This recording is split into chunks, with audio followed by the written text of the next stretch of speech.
Olá a todos. Então vamos dar início à unidade da mecânica de física 12º ano e vamos começar pelo capítulo da cinemática de uma partícula a duas dimensões. Aqui está já na imagem um gráfico a três dimensões. Normalmente e quase sempre vamos trabalhar com um gráfico a duas dimensões, porém esta parte inicial da posição, do deslocamento, que é o que vamos falar nesta aula, pode ser compreendida um pouquinho melhor com um referencial a três dimensões. Não é necessário, então se não conseguirem visualizar os vetores num gráfico a três dimensões, não se preocupem. Para a física 12º ano é unicamente necessário saber fazer a análise de um referencial a duas dimensões. Pronto, então como eu já tinha dito no vídeo anterior, é necessário ter algumas bases dos anos anteriores, principalmente para esta parte da mecânica, fazem muita falta. E então eu vou dar uma pequena recapitulação dessas bases, não vou muito a fundo, só vou dar o superficial, que é para entenderem melhor o que vem daqui para a frente.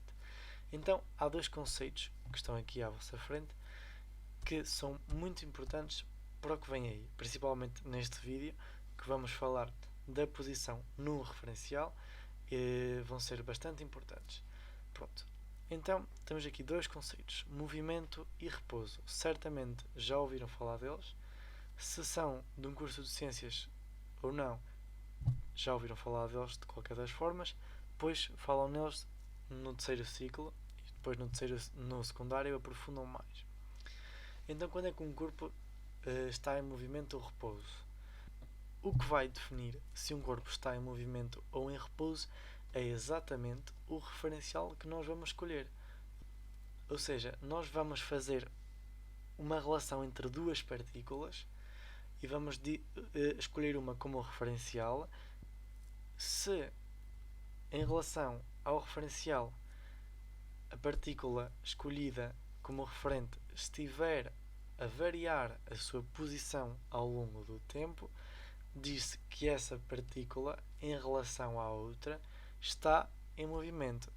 Para fazer isto mais fácil, vou pôr aqui uma bolinha e vou chamar a esta partícula A e a esta partícula B. Eu aqui escolhi a partícula B como o meu referencial. O meu referencial tem origem no centro de massa da bola da partícula B e vamos fazer a relação então entre a partícula A e a partícula B.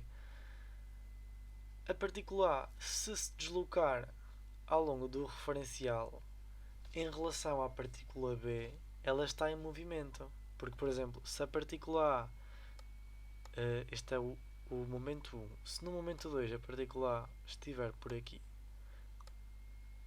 este já é o momento 2,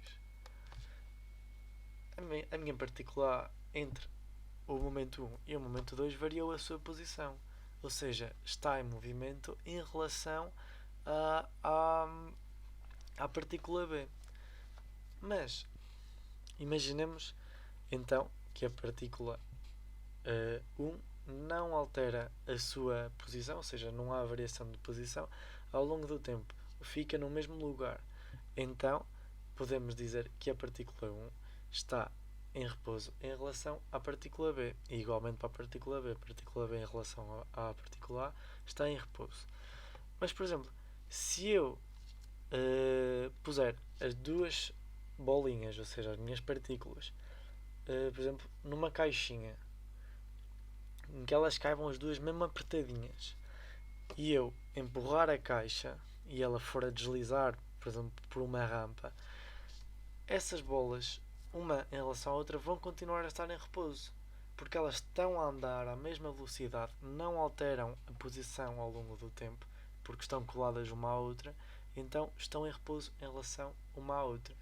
Nisso temos, por exemplo, o exemplo de uma pessoa dentro de um carro. Vocês não sentem que estão em movimento em relação ao carro, exatamente porque estão a andar à mesma velocidade, estão com a mesma aceleração. ou seja, não sentem a variação de posição, porque não existe. Não há variação de posição, então em relação ao carro estão em repouso. Pronto, acho que estes dois conceitos estão já bem assentes em vocês, até porque acho que desta parte inicial claramente é mais fácil. Pronto, então se há variação de posição em relação ao nosso referencial escolhido, temos movimento. Se não houver variação, não temos movimento e temos sim um estado de repouso. Passamos então a outra base que eu acho que vocês devem ter e é extremamente importante para a parte da mecânica, essencialmente para fazerem uma melhor compreensão das equações que vamos ver a seguir e que já estão aqui no ecrã à vossa frente, que é o conceito de um vetor unitário. Certamente, se tu já estás no 12º ano, sabes o que é um vetor unitário. Se não sabes ou se não te lembras, é um vetor de módulo 100 por 1. Normalmente, os que utilizamos mais e que vamos utilizar tanto aqui e o que utilizam na matemática são os vetores unitários que têm a direção dos eixos, dos eixos ordenados, do eixo OX, do OY e do OZ. Aqui tem as coordenadas dos vetores unitários, o EZ tem módulo 1, módulo 1, módulo 1. Pronto. E então, porquê é que isto é importante? Porque nós vamos querer definir a posição de uma partícula num referencial. E às vezes vocês, sem verem isto à vossa frente, pensam, mas como é que nós conseguimos descrever a posição de uma partícula num referencial? Exatamente com a ajuda de vetores. Podemos, agora passando já aqui à parte da direita, podemos fazê-lo a 3 dimensões ou a 2 dimensões. Pronto. Então, temos aqui o nosso gráfico a 3 dimensões. Temos os nossos vetores unitários e temos o nosso vetor posição, que é exatamente este vetor a laranja. Este vetor a laranja pode ser decomposto em 3 vetores. No vetor de posição, que tem a direção do eixo OX, que tem o outro que tem a direção do eixo OY e outro que tem a direção do eixo OZ. Ou seja, o RZ, o RX e o RY. E esse vetor é a soma de todos esses vetores que têm a direção igual à dos eixos ordenados. Para além disso, podemos escrevê-lo em função dos vetores unitários, que normalmente é o que se faz sempre que vos pedirem a equação de uma posição num exercício, num enunciado, e não vos pedirem um módulo, que era o que nós estávamos habituados a fazer antes de entrar nesta parte da mecânica, tem sempre que apresentar a equação vetorial, ou seja, a equação tendo em conta os vetores unitários. Neste caso, imaginem que o nosso RX tinha coordenadas 500. Aqui no X poríamos 5, porque daqui a aqui são 5. Se daqui a aqui fossem 6, por exemplo, o Y já era 6. E se a nossa cota do RZ fosse 9, por exemplo, aqui poríamos 9. E ficava isto tudo então em função dos vetores unitários. Isto porque é para ter uma ideia do nosso movimento. Porque ao darem-vos esta equação, vocês sabem precisamente o vetor posição que está lá. Neste caso é este vetor laranja que vem daqui da origem até cá à frente. E este é o ponto P, que é o que está aqui, esqueci-me por aqui, mas é o ponto P. E é a partir dos vetores unitários conseguimos escrever esta equação da posição a 3 dimensões. A 2 dimensões já é mais fácil de compreender. Temos então o ponto X e Y, é o ponto P, e nesse preciso ponto o nosso vetor posição é este vetor laranja aqui, que da mesma forma que o outro pode ser decomposto em 2 vetores que são coincidentes com os eixos ordenados, neste caso o RY e o RX. Da mesma forma que a 3 dimensões, também podemos escrever em função dos vetores unitários, que é o que devemos fazer sempre que nos é pedido a equação da posição de uma partícula. Escrever assim. Para além disso, pode surgir a dúvida que é, e se nós quisermos saber a que distância está a partícula no ponto P da origem? Então vocês fazem o módulo da equação vetorial que tem da posição. Ou seja, tendo em conta esta equaçãozita aqui, vocês vão tirar o valor do x, do y e do z, ou seja, os valores que estão juntinhos aos vetores unitários, e vão fazer a norma do vetor posição. Ao fazer a norma, ou seja, o módulo do vetor posição, dá-vos então a distância a que a partícula está da origem do referencial naquele determinado momento. Então vamos passar agora à parte da trajetória. Temos vários tipos de trajetórias, temos trajetórias curvilíneas, parabólicas, neste caso a que está aqui é uma trajetória parabólica, porque é uma parábola, temos trajetórias retilíneas, etc. E a definição em si de trajetória assim mais formal é basicamente uma linha que é definida pelas sucessivas posições que uma partícula vai ocupando ao longo do seu estado de movimento. Por exemplo, se eu atiro uma bola, cada posição ocupada pela bola até ao momento em que ela para descreve a sua trajetória. Neste caso, considerando os saltitos da bola ao cair e não sei o quê, iria nos dar várias trajetórias parabólicas. Normalmente, quando temos um gráfico como este, do y em função do x, é sempre um gráfico de trajetória. Indica-nos a trajetória da partícula. Neste caso, a partícula começou aqui o movimento e fez exatamente esta trajetória. Foi como se tivessem atirado uma bola e ela fosse exatamente como está aqui. Então, e vocês perguntam, e como é que eu consigo obter essa equação da trajetória da partícula? Nem sempre é possível, principalmente na física do 12º ano, estamos bastante limitados nessa parte e só conseguimos obter essa equação da trajetória da partícula através das equações paramétricas da posição, e só conseguimos determinar através de um sistema a equação da trajetória de equações de posição de no máximo de segundo grau. Aqui temos uma de segundo grau, o x em função do tempo é 2t e o y em função do tempo é 1 menos 2t ao quadrado.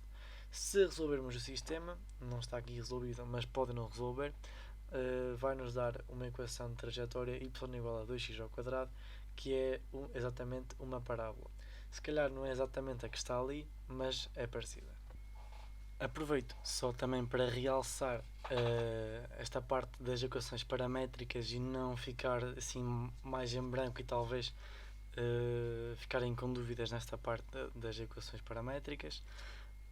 Há bocado dei-vos conhecimento destas duas equações aqui, que basicamente é a mesma coisa, e podemos decompor esta equação basicamente em duas, ou seja, uma relativamente à componente escalar x e outra relativamente à componente escalar y.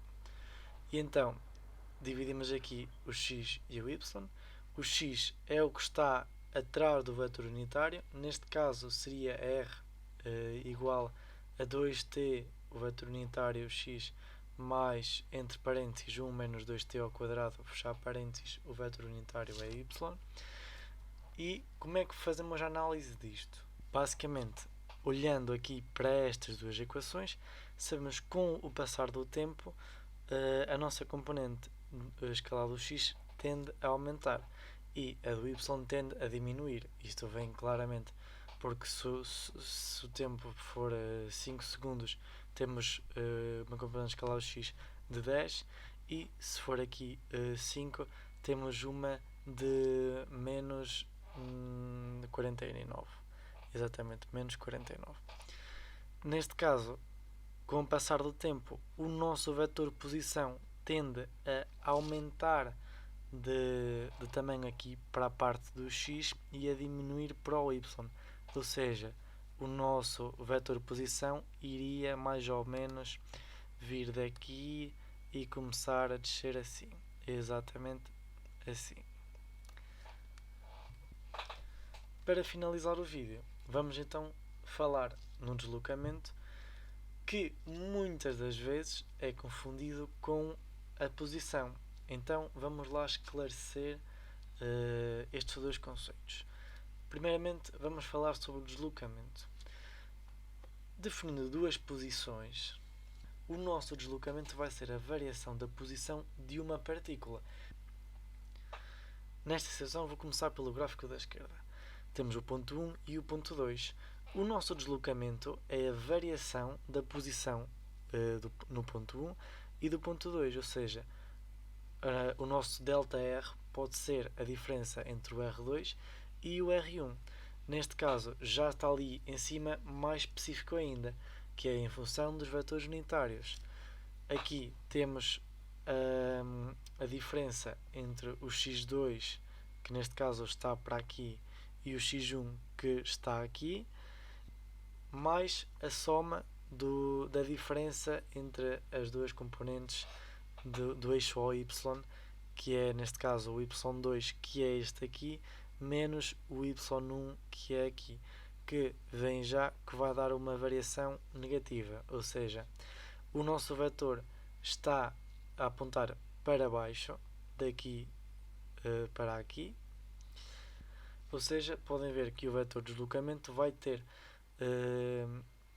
isto aqui está mal, devia ter aqui uma setinha, mas vem já que o vetor de deslocamento está com sentido no gráfico da esquerda, está com sentido do eixo OX positivo e está com sentido negativo em relação ao eixo OY.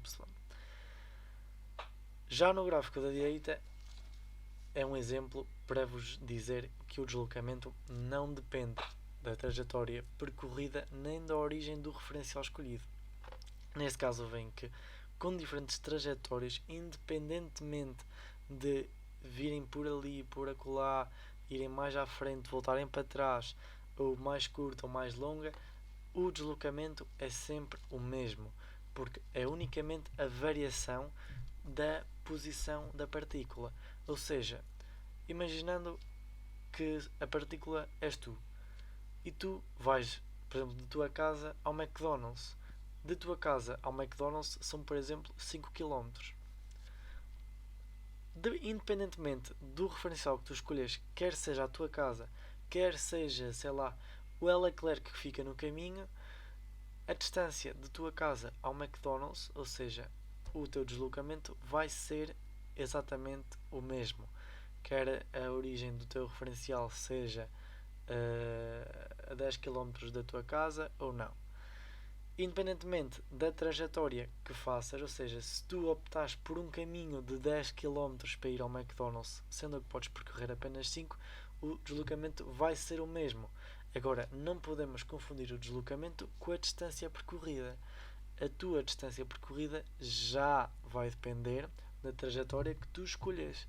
Ou seja, se escolhes, se calhar, a trajetória 1, tu vais percorrer 10 km, mas se escolhes a trajetória mais curta, que é exatamente o deslocamento, vais percorrer apenas 5.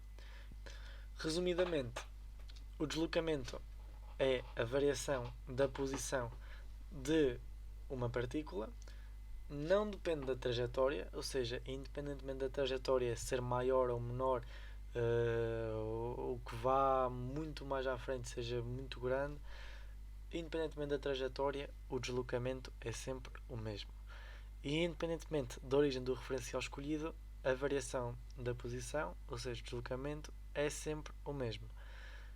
A distância percorrida já é diferente, já depende da trajetória, ou seja, para trajetórias maiores temos uma maior distância percorrida e já depende e uma,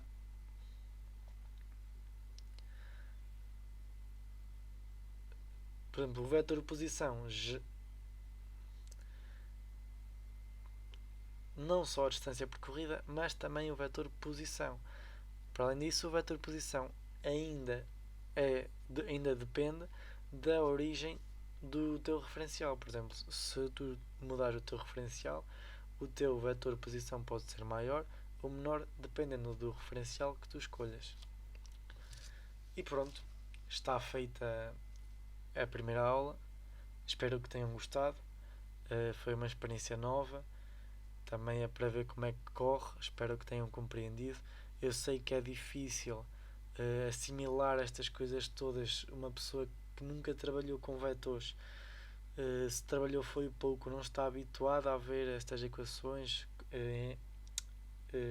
em função dos vetores unitários e custa um bocadinho a visualizar, mas nada que com um bocadinho de prática de exercícios se consiga resolver. A mim também me custou no início, agora não me custa nada, sinceramente acho que é bastante fácil.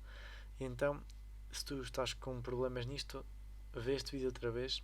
Se tiveres dúvidas, manda-me mensagem, contacta-me que eu estou disponível para te ajudar. Pratica, é a melhor dica que eu te posso dar. Pratica, faz exercícios, procura exercícios na internet.